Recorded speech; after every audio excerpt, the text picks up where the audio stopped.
ಸಿಎಂಗಳ ಜೊತೆಗೆ ಪ್ರಧಾನಿ ಮೋದಿ ನಾಳೆ ಮೀಟಿಂಗ್ ನಡೆಸ್ತಾ ಇದ್ದಾರೆ. ನಾಳೆ ವಿಡಿಯೋ ಕಾನ್ಫರೆನ್ಸ್ ಮೂಲಕ ಎಲ್ಲ ರಾಜ್ಯಗಳ ಮುಖ್ಯಮಂತ್ರಿಗಳ ಜೊತೆಗೆ ಸಭೆ ನಡೆಯುತ್ತಿದೆ. ಹಾಗಾದ್ರೆ ಏನೇನಿರುತ್ತೆ, ಏನು ಕತೆ ಅನ್ನೋದು ನಿಮಗೆ ತೋರಿಸ್ತಾವೆ. ಬಹಳ ಮುಖ್ಯವಾಗಿ ಮಧ್ಯಪ್ರಾಚ್ಯ ಯುದ್ಧ ಪರಿಣಾಮಗಳ ಬಗ್ಗೆ ಕೇಂದ್ರ ಈಗಾಗಲೇ ಕಳವಳ ವ್ಯಕ್ತಪಡಿಸಿದೆ. ಮಧ್ಯಪ್ರಾಚ್ಯದ ಯುದ್ಧದ ಪರಿಸ್ಥಿತಿ ಹೀಗೇ ಮುಂದುವರೆದರೆ ಸಹಜವಾಗಿಯೇ ಜಾಗತಿಕವಾಗಿ ತೊಂದರೆಗಳು ಎದುರಾಗ್ತವೆ. ವಿಶೇಷವಾಗಿ ತೈಲದ ಮೇಲಿನ ಅವಲಂಬನೆ ಮಧ್ಯಪ್ರಾಚ್ಯ ದೇಶಗಳ ಮೇಲಿದೆ. ಹೀಗಾಗಿ ಅಲ್ಲಿ ಹೊಡೆತ ಬೀಳಬಹುದು ಅನ್ನುವಂತಹ ಆತಂಕ ಇದ್ದೇ ಇದೆ. ತೈಲ, ಗ್ಯಾಸ್ ಸರಬರಾಜು, ಹಂಚಿಕೆ, ಲಭ್ಯತೆ ಇವುಗಳ ಬಗ್ಗೆ ಪ್ರಧಾನಮಂತ್ರಿ ಮೋದಿಯವರು ನಾಳೆ ಸಭೆ ನಡೆಸ್ತಾರೆ. ಈ ಸಭೆಯಲ್ಲಿ ಎಲ್ಲ ರಾಜ್ಯಗಳ ಮುಖ್ಯಮಂತ್ರಿಗಳ ಜೊತೆಗೆ ವಿಡಿಯೋ ಕಾನ್ಫರೆನ್ಸ್ ಮೂಲಕ ಪ್ರಧಾನಿ ಮೋದಿಯವರು ಸಭೆ ನಡೆಸೋರಿದ್ದಾರೆ. ಎಲ್ಲ ರಾಜ್ಯಗಳ ಮುಖ್ಯಮಂತ್ರಿಗಳು ಈ ಸಭೆಯಲ್ಲಿ ಭಾಗಿಯಾಗುವಂತಹ ನಿರೀಕ್ಷೆ ಇರುವಂಥದ್ದು. ಚುನಾವಣೆ ನಡೀತಾ ಇರುವಂತಹ 5 ರಾಜ್ಯಗಳಿಗೆ ಸಭೆಯಿಂದ ವಿನಾಯಿತಿಯನ್ನು ನೀಡಲಾಗಿದೆ. ಯಾಕೆಂದರೆ ಅಲ್ಲಿ ಚುನಾವಣಾ ನೀತಿ ಸಂಹಿತೆಯೂ ಕೂಡ ಇರೋದ್ರಿಂದಾಗಿ ಆ 5 ರಾಜ್ಯಗಳನ್ನು ಹೊರತುಪಡಿಸಿ ಉಳಿದ ಎಲ್ಲ ರಾಜ್ಯಗಳು, ಕರ್ನಾಟಕವೂ ಸೇರಿದಂತೆ ಎಲ್ಲ ರಾಜ್ಯಗಳ ಮುಖ್ಯಮಂತ್ರಿಗಳು ಪ್ರಧಾನಮಂತ್ರಿ ಮೋದಿಯವರ ಜೊತೆಗೆ ನಾಳೆ ಸಭೆಯಲ್ಲಿ ಪಾಲ್ಗೊಳ್ಳಲಿದ್ದಾರೆ.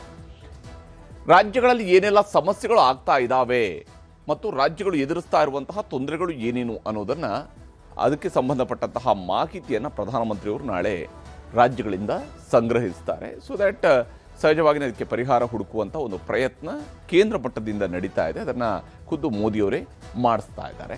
ರಾಜ್ಯಗಳಲ್ಲಿ ಏನೆಲ್ಲ ಸಮಸ್ಯೆಗಳಾಗ್ತಿದೆ, ಕೋವಿಡ್ ಸಮಯದಲ್ಲಿ ಸಹಕರಿಸಿದ ಮಾದರಿಯಲ್ಲೇ ಸಹಕಾರಕ್ಕೆ ಎಲ್ಲ ರಾಜ್ಯಗಳಿಗೂ ಕೂಡ ಮನವಿಯನ್ನು ಮಾಡಿಕೊಳ್ಳಬಹುದು. ಯಾಕೆಂದರೆ ಇದನ್ನು ಒಗ್ಗಟ್ಟಾಗಿ ಎದುರಿಸಬೇಕಾಗಿರತಕ್ಕಂತಹ ವಿಚಾರ ಇದು. ಎಲ್ಲ ರಾಜ್ಯಗಳು ಕೂಡ ಜೊತೆಯಾಗಿ ನಿಲ್ಲಬೇಕಾದಂತಹ ವಿಷಯ ಇದು. ಹೀಗಾಗಿ ಎಲ್ಲರ ಸಹಕಾರವನ್ನು ಕೂಡ ಅವರು ನಾಳೆ ಕೇಳೋರಿದ್ದಾರೆ. ಆಲ್ರೆಡಿ ಅವರು ರಾಜ್ಯಸಭೆಯಲ್ಲಿ ಮತ್ತು ಲೋಕಸಭೆಯಲ್ಲೂ ಕೂಡ ಈ ವಿನಂತಿಯನ್ನು ದೇಶವಾಸಿಗಳಿಗೆ ಮಾಡಿದರು.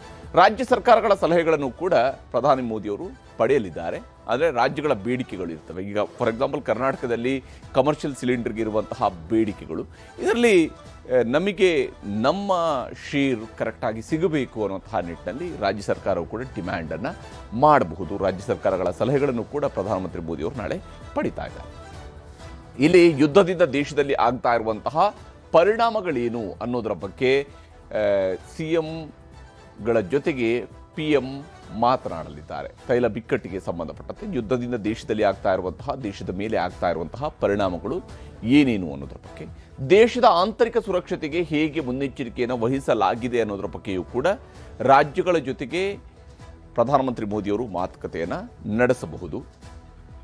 ದೇಶದ ಆಂತರಿಕ ಸುರಕ್ಷತೆ ಬಹಳ ಮುಖ್ಯವಾಗಿರುವಂಥದ್ದು. ಆರ್ಥಿಕ ಪರಿಣಾಮಗಳು, ಭದ್ರತಾ ಸವಾಲುಗಳು ಯಾವ್ಯಾವ ರೀತಿಯಲ್ಲಿ ಇದೆ ಅನ್ನೋದರ ಬಗ್ಗೆಯೂ ಕೂಡ ಚರ್ಚೆಗಳನ್ನು ನಡೆಸಬಹುದು. ಆರ್ಥಿಕ ಪರಿಣಾಮಗಳ ಬಗ್ಗೆ, ವಿಶೇಷವಾಗಿ ಆರ್ಥಿಕ ಪರಿಣಾಮಗಳು ದೊಡ್ಡ ಮಟ್ಟದಲ್ಲಿ ಬೀರುತ್ತೆ. ಅದರಲ್ಲೂ ವಿಶೇಷವಾಗಿ ಎಕ್ಸ್ಪೋರ್ಟ್ ಮತ್ತು ಇಂಪೋರ್ಟ್ ಮೇಲೆ ಆಗ್ತಾ ಇರುವಂತಹ ಹೊಡೆತಗಳ ಬಗ್ಗೆಯೂ ಕೂಡ ಚರ್ಚೆಗಳು ನಡೀಬಹುದು. ರಾಜ್ಯ ಸರ್ಕಾರಗಳು ಮಾಡಿಕೊಂಡಿರುವಂತಹ ಸಿದ್ಧತೆಗಳು ಏನೇನು, ಅಂದರೆ ಈ ಪರಿಸ್ಥಿತಿಯನ್ನು ನಿಭಾಯಿಸೋದಕ್ಕೆ ರಾಜ್ಯಗಳಿಂದ ಏನೆಲ್ಲ ಇನಿಷಿಯೇಟಿವ್ಸನ್ನು ತೆಗೆದುಕೊಳ್ಳಲಾಗಿದೆ, ಹೇಗೆ ಮಾರ್ಗಸೂಚಿಗಳನ್ನು ಪಾಲನೆ ಮಾಡಲಾಗ್ತಾ ಇದೆ, ಅಥವಾ ಇಡೀ ದೇಶಕ್ಕೆ ಕೂಡ ಯಾವ ಸ್ವರೂಪದಲ್ಲಿ, ಏಕರೂಪದಲ್ಲಿ ಏನಾದರೂ ಮಾರ್ಗಸೂಚಿಗಳನ್ನು ರೆಡಿ ಮಾಡಬೇಕಾಗಿದೆಯಾ, ಈ ನಿಟ್ಟಿನಲ್ಲೂ ಕೂಡ ಚರ್ಚೆಗಳು ನಡೀಬಹುದು. ರಾಜ್ಯ ಸರ್ಕಾರಗಳು ಮಾಡಿಕೊಂಡಿರುವಂತಹ ಸಿದ್ಧತೆಗಳು ಏನೇನು ಅನ್ನೋದ್ರ ಬಗ್ಗೆಯೂ ಕೂಡ ಚರ್ಚೆಯನ್ನು ನಡೆಸಬಹುದು. ಅಗತ್ಯ ವಸ್ತುಗಳ ಬೆಲೆ ಏರಿಕೆ ನಿಯಂತ್ರಣಕ್ಕೆ ಕೈಗೊಂಡಿರುವಂತಹ ಕ್ರಮಗಳು ಏನೇನು ಅಂತ ಹೇಳಿ. ಯಾಕಂದರೆ ಯುದ್ಧದ ಪರಿಣಾಮವಾಗಿ ನೇರ ಹೊಡೆತ ಬೀಳುವಂಥದ್ದು ಸಾಮಾನ್ಯ ಜನರಿಗೆ ಅನ್ನುವಂಥ ಆತಂಕ ಇದ್ದೇ ಇದೆ. ಅಗತ್ಯ ವಸ್ತುಗಳ ಬೆಲೆ ಏರಿಕೆ ಆಗಬಹುದು ಅನ್ನುವಂಥ ಆತಂಕ ಇದೆ. ಇವುಗಳ ನಿಯಂತ್ರಣವನ್ನು ಮಾಡೋದು ಕೂಡ ಭಾಳ ಮುಖ್ಯ. ಯಾಕೆಂದರೆ ಕಾಳಸಂತೆ ಇಂತಹ ಸಂದರ್ಭದಲ್ಲಿ ಬಹಳ ಬೇಗನೆ ಆಕ್ಟಿವ್ ಆಗುತ್ತೆ. ಕಾಳಸಂತೆಗೆ ಯಾವುದೇ ರೀತಿಯಾದಂತಹ ಮುಲಾಜು ಇರೋದಿಲ್ಲ. ಹಾಗಾಗಿ ಅವುಗಳ ಮೇಲಿನ ನಿಯಂತ್ರಣವನ್ನು ಸಾಧಿಸೋದು ಮುಖ್ಯ. ಹೇಗೆ ಈಗಾಗಲೇ ಕಮರ್ಷಿಯಲ್ ಗ್ಯಾಸ್ ಸಿಲಿಂಡರ್ಗಳು ನೇರವಾಗಿ ಸಿಗದೇ ಇದ್ರೂ ಕೂಡ 6,000 ಕೊಟ್ಟರೆ ಸಿಗುತ್ತೆ, 4,500 ರೂಪಾಯಿ ಕೊಟ್ಟರೆ ಸಿಗುತ್ತೆ ಅಂತ ಹೇಳುವಂಥದ್ದನ್ನು ಹೋಟೆಲ್ ಮಾಲೀಕರುಗಳೇ ಆರೋಪವನ್ನು ಮಾಡ್ತಾ ಇದ್ದಾರೆ ಅಂತ ಹೇಳಿದ್ರೆ ಕಾಳಸಂತೆ ಹೇಗೆ ಆಕ್ಟಿವ್ ಆಗಿದೆ ಅಂತ ನಮ್ಗೆ ಗೊತ್ತಾಗುತ್ತೆ. ತೈಲ ಮತ್ತು ಅನಿಲ ದಾಸ್ತಾನುಗಳು ಎಷ್ಟಿವೆ, ಕೊರತೆ ಎಷ್ಟಿದೆ, ಅಂದರೆ ಆಯಾ ರಾಜ್ಯಗಳಲ್ಲಿ ಎಷ್ಟೆಷ್ಟು ದಾಸ್ತಾನಿದೆ, ಎಷ್ಟೆಷ್ಟು ಕೊರತೆ ಇದೆ, ಹೇಗೆ ನಿಭಾಯಿಸಬಹುದು, ಜನರ ಗೊಂದಲ ಸಮಸ್ಯೆಗಳ ನಿವಾರಣೆಗೆ ಕೈಗೊಳ್ಳಬೇಕಾದಂತಹ ಕ್ರಮಗಳು ಏನೇನು, ಕೈಗೊಳ್ಳಬಹುದಾಗಿರುವಂತಹ ಕ್ರಮಗಳು ಏನೇನು ಅನ್ನೋದ್ರ ಬಗ್ಗೆಯೂ ಕೂಡ ಪ್ರಧಾನಮಂತ್ರಿಯವರು ಚರ್ಚೆಯನ್ನು ನಡೆಸಬಹುದು. ಜನರ ಗೊಂದಲ ಸಮಸ್ಯೆಗಳ ನಿವಾರಣೆಗೆ ಕೈಗೊಳ್ಳಬಹುದಾಗಿರುವಂಥ ಕ್ರಮಗಳ ಬಗ್ಗೆ ಚರ್ಚೆಯನ್ನು ಮಾಡಬಹುದು. ಇವೆಲ್ಲವೂ ಕೂಡ ಪ್ರಧಾನಮಂತ್ರಿಯವರು ಹೇಳ್ಬೋದಾಗಿರುವಂಥ ವಿಚಾರ ಆದರೆ ಕರ್ನಾಟಕದ ವಿಷಯಕ್ಕೆ ಬಂದಾಗ ಅಭಾವ ಇಲ್ಲ, ಆತಂಕ ಬೇಡ ಅನ್ನುವಂತಹ ಭರವಸೆಯನ್ನು ಆಹಾರ ಸಚಿವರಾಗಿರುವಂತಹ KH ಮುನಿಯಪ್ಪ ಅವರು ನೀಡಿದ್ದಾರೆ. ಪೆಟ್ರೋಲ್, ಡೀಸೆಲ್, ಗ್ಯಾಸ್ಗಾಗಿ ರಾಜ್ಯದಲ್ಲಿ ಪರದಾಟ ನಡೀತಾ ಇದೆ, ಮುಂದುವರೆದಿದೆ. ಯಾಕಂದರೆ ಕೆಲವು ಭಾಗಗಳಲ್ಲಿ, ವಿಶೇಷವಾಗಿ ಬೆಳಗಾವಿಯಲ್ಲಿರ್ಬೋದು ಅಥವಾ ರಾಯಚೂರು ಭಾಗದಲ್ಲಿರ್ಬೋದು, ಇಲ್ಲೆಲ್ಲ ಕ್ಯೂ ನಿಂತಿರ್ತಕ್ಕಂತಹ ದೃಶ್ಯವನ್ನು ನಾವು ನೋಡಿದ್ದೀವಿ. ಪೆಟ್ರೋಲ್ ಸಿಗದೇ ಇರುವಂಥದ್ದು, ಡೀಸೆಲನ್ನು ಬೇಕಾದಂತಹ ರೀತಿಯಲ್ಲಿ ಸಂಗ್ರಹಿಸ್ತಾ ಇರುವಂಥದ್ದನ್ನು ನಾವು ನೋಡ್ತಾ ಇದ್ವಿ. ಹಾಗಾಗಿ ರಾಜ್ಯದಲ್ಲಿ ಆ್ಯಕ್ಚುಲಿ ಏನಿದೆ ಅನ್ನೋದನ್ನು ಸಚಿವರು ಹೇಳಿದ್ದಾರೆ. ಅಭಾವ ಸದ್ಯಕ್ಕಿಲ್ಲ, ಆತಂಕ ಪಡಬೇಕಾಗಿಲ್ಲ. ಯಾವುದೇ ರೀತಿಯಂಥ ಅಭಾವ ಕರ್ನಾಟಕದ ಮಟ್ಟಿಗೆ ಇಲ್ಲ, ಆತಂಕ ಪಡಬೇಕಾದ ಅವಶ್ಯಕತೆ ಇಲ್ಲ ಅಂತೇಳಿ ರಾಜ್ಯ ಸರ್ಕಾರ ಹೇಳ್ತಾ ಇದೆ. ರಾಜ್ಯಕ್ಕೆ ದಿನಕ್ಕೆ 16,000 ಕಮರ್ಷಿಯಲ್ ಸಿಲಿಂಡರ್ಗಳು ಈಗ ಬರ್ತಾ ಇದ್ದಾವೆ. 16,000 ಕಮರ್ಷಿಯಲ್ ಸಿಲಿಂಡರ್ಗಳು ಈಗ ನಮ್ಮ ರಾಜ್ಯಕ್ಕೆ ಬರ್ತಾ ಇದ್ದಾವೆ. ಅಫ್ಕೋರ್ಸ್ ರಾಜ್ಯಕ್ಕೆ ಇರುವಂತಹ ಡಿಮ್ಯಾಂಡ್ ಇದಕ್ಕಿಂತ ದೊಡ್ಡ ಮಟ್ಟದಲ್ಲಿದೆ. 16,000 ಸಿಲಿಂಡರ್ಗಳು ರಾಜ್ಯದಲ್ಲಿ ಎಲ್ಲ ಹೋಟೆಲ್ ಉದ್ಯಮಗಳನ್ನು ಸಮರ್ಪಕವಾಗಿ ನಡೆಸ್ಕೊಂಡು ಹೋಗೋದಕ್ಕೆ ಸಾಕಾಗೋದಿಲ್ಲ ಅನ್ನೋದು ವಾಸ್ತವ ಇದೆ. ಹೋಟೆಲ್ಗಳಿಗೆ 20% ಮಾತ್ರ ವಿತರಣೆ ಆಗ್ತಾ ಇದೆ. ಅಂದರೆ 16,000 ಸಿಲಿಂಡರ್ಗಳು ಬಂದಾಗ ಅದರಲ್ಲಿ 20% ಮಾತ್ರನೇ ಹೋಟೆಲ್ಗಳಿಗೆ ರವಾನೆ ಆಗ್ತಾ ಇದೆ. ಆಸ್ಪತ್ರೆ, ಔಷಧ ಕಂಪನಿಗಳಿಗೆ ಪೂರ್ಣ ಪ್ರಮಾಣದಲ್ಲಿ ಇವುಗಳನ್ನು ಪೂರೈಕೆ ಮಾಡಲಾಗ್ತಾ ಇದೆ. ಹಾಗೆಯೇ ಯುದ್ಧ ಕಾಲದಲ್ಲಿ ಗಾಬರಿ ಆಗಬೇಕಾದಂತಹ ಅವಶ್ಯಕತೆ ಇಲ್ಲ ಅನ್ನೋದನ್ನು ರಾಜ್ಯ ಸರ್ಕಾರ ಹೇಳ್ತಿದೆ. ಗೃಹ ಬಳಕೆ ಗ್ಯಾಸನ್ನು ಮಿತವಾಗಿ ಬಳಸಿ, ಯಾಕಂದರೆ ನೀವು ಇಂತಹ ಸಂದರ್ಭದಲ್ಲಿ ಮಿತವಾಗಿ ಬಳಕೆ ಮಾಡೋದ್ರ ಕಡೆಗೆ ಆದ್ಯತೆಯನ್ನು ಕೊಡಬೇಕಾಗಿರೋದು ಪ್ರತಿಯೊಬ್ಬರ ಜವಾಬ್ದಾರಿಯಾಗಿರುತ್ತೆ.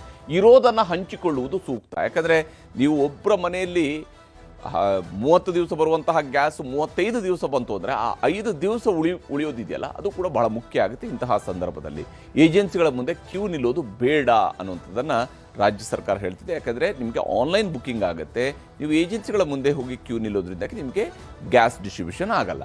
ನಗರ ಪ್ರದೇಶಗಳಲ್ಲಿ 25 ದಿನಗಳಿಗೆ ಒಂದು ಕುಟುಂಬಕ್ಕೆ ಒಂದು ಸಿಲಿಂಡರ್ನ ಪೂರೈಕೆ ಮಾಡೋದ್ರ ಕಡೆಗೆ ಈಗ ಯೋಜನೆಯನ್ನು ರೂಪಿಸಲಾಗಿದೆ. ಅಂದರೆ ಒಂದು ಕುಟುಂಬಕ್ಕೆ 25 ದಿವಸದವರೆಗೆ ಒಂದು ಸಿಲಿಂಡರ್ ಕೊಡ್ತೀವಿ, 25 ದಿವಸಕ್ಕೆ ಒಂದರಂಗೆ. ಗ್ರಾಮೀಣ ಪ್ರದೇಶಗಳಲ್ಲಿ 45 ದಿನಗಳಿಗೆ ಒಂದು ಕುಟುಂಬಕ್ಕೆ ಒಂದು ಸಿಲಿಂಡರ್ ಅನ್ನೋಂಥದ್ದನ್ನ ಸರ್ಕಾರ ಹೇಳ್ತಿದೆ. ಆದರೆ ಇಲ್ಲೇ ಇರುವಂಥದ್ದು ಒಂದು ಅನುಮಾನ ಏನಂತ ಹೇಳಿದರೆ, ಈಗ ಗ್ರಾಮೀಣ ಪ್ರದೇಶ ಅಂತ ಹೇಳಿದಾಗಲೇ ತಾಲೂಕು ಸೆಂಟರ್ಗಳಲ್ಲೂ ಕೂಡ ಇವರು 40 ದಿವಸಕ್ಕೆ ಒಂದು ಕೊಟ್ಟರೆ ಆಗ ಸಮಸ್ಯೆ ಸೃಷ್ಟಿಯಾಗುತ್ತೆ. ಅದನ್ನು ಕೂಡ ನಗರ ಪ್ರದೇಶದ ರೀತಿಯಲ್ಲಿ ಕನ್ಸಿಡರ್ ಮಾಡಬೇಕಾಗಿರುತ್ತೆ. ರಾಜ್ಯ ಸರ್ಕಾರದ ಜವಾಬ್ದಾರಿ ಆಗುತ್ತೆ. ಇಲ್ಲಿ KH ಮುನಿಯಪ್ಪ ಅವರು ಏನು ಹೇಳಿದ್ದಾರೆ ಅನ್ನೋದು ನಿಮ್ಗೆ ತೋರಿಸ್ತೀನಿ. ಕುಟುಂಬಕ್ಕೆ ಒಂದು ಸಿಲಿಂಡರ್ ಕೊಡೋ ತೀರ್ಮಾನ ಆಗಿದೆ. ಅದು ನಗರ ಪ್ರದೇಶಗಳಲ್ಲಿ. ಹಳ್ಳಿ ಪ್ರದೇಶದಲ್ಲಿ, ಗ್ರಾಮಾಂತರ ಪ್ರದೇಶದಲ್ಲಿ 45 ದಿನಕ್ಕೆ ಒಂದು ಸಿಲಿಂಡರ್ ಕೊಡುವಂಥದ್ದಾಗಿದೆ.